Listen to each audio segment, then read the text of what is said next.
Oh, good morning, friends. My YouTube channel physics bye Sumer Singh में आपका स्वागत है। आज अपन चर्चा करते हैं गाउस के नियम के अनुप्रयोग। इसमें सर्वप्रथम अपन चर्चा करते हैं एक समरूप आवेशित रेखीय आवेश के कारण विद्युत क्षेत्र की तीव्रता ज्ञात करना।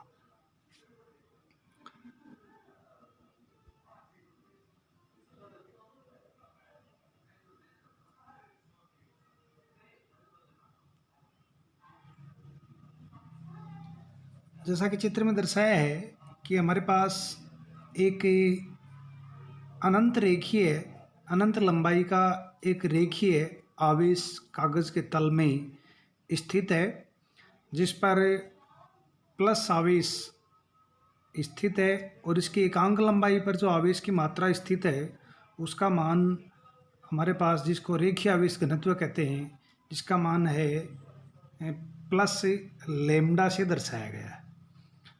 इसके सम्मुख किसी बिंदु इस P पर हम विद्युत क्षेत्र की तीव्रता का मान ज्ञात करना चाहते हैं।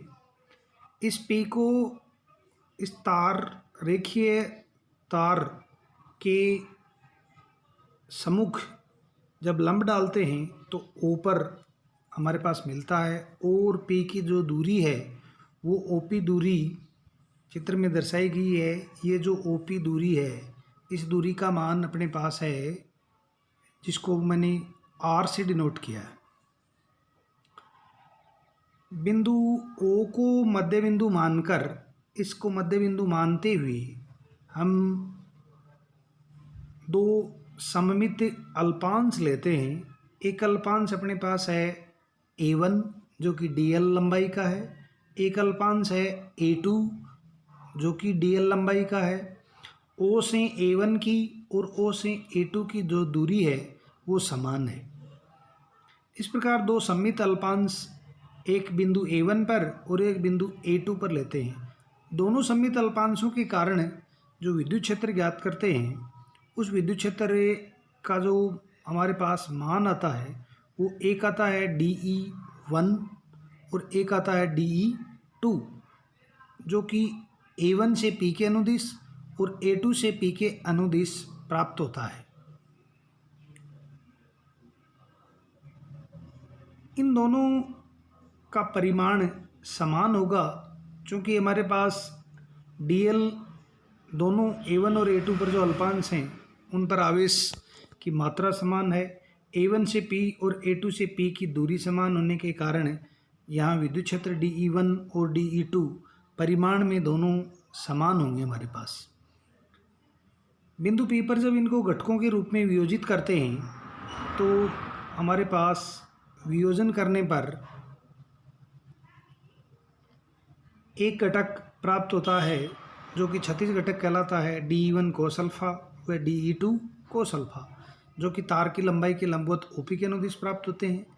और लंबवत का जो घटक DE1 साइन अल्फा व DE2 साइन अल्फा दोनों परिमाण में समान और दिशा में विपरीत होने के कारण एक दूसरे को निरस्त कर देते हैं। इस प्रकार हमारे पास जो परिणामी चुंबकीय क्षेत्र है संपूर्ण रेखीय आवेश के कारण सममित अल्पांशों में विभाजित कर ज्ञात करें तो हमारे पास रेखीय आवेश के कारण लंबवत बाहर की ओर चुंबकीय क्षेत्र प्राप्त होता है।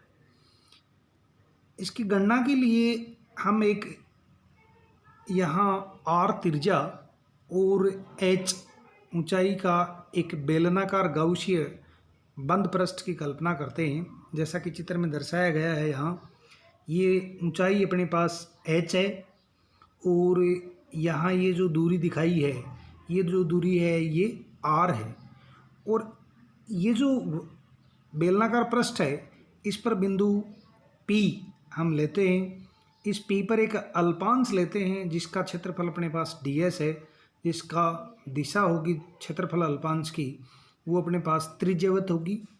इसी प्रकार बिंदु P पर विद्युत क्षेत्र की जो दिशा होगी वो भी त्रिज्य होगी। इस प्रकार हमारे पास इस बेलनाकार पृष्ठ के प्रत्येक बिंदु पर विद्युत क्षेत्र का मान नियत होगा क्योंकि दूरी r नियत है।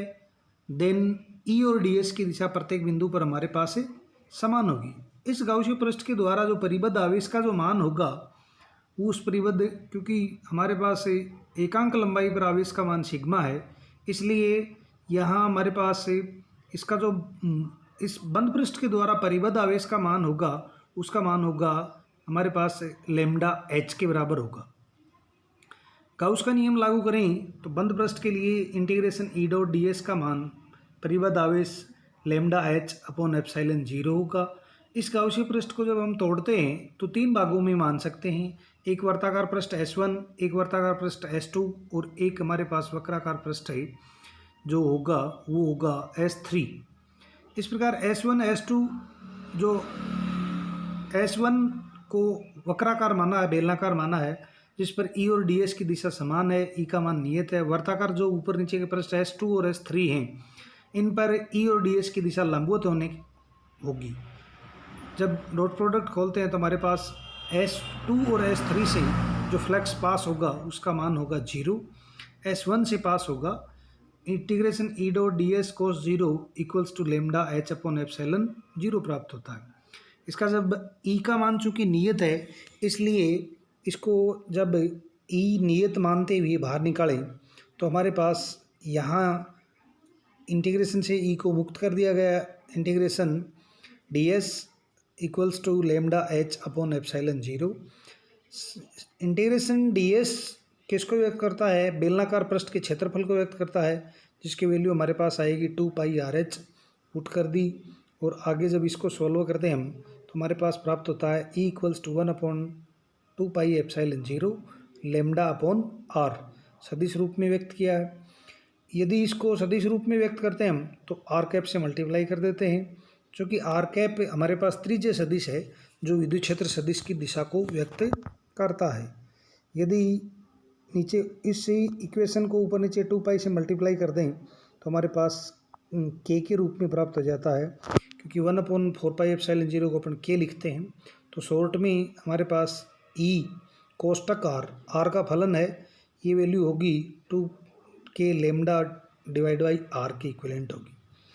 यदि ग्राफ हम खींचते हैं तो 1/r और E के बीच जो ग्राफ आता है वो समानुपातिक आता है, और E और R के बीच आता है तो हमारे पास ये व्युत्क्रमानुपाती ग्राफ प्राप्त होता है।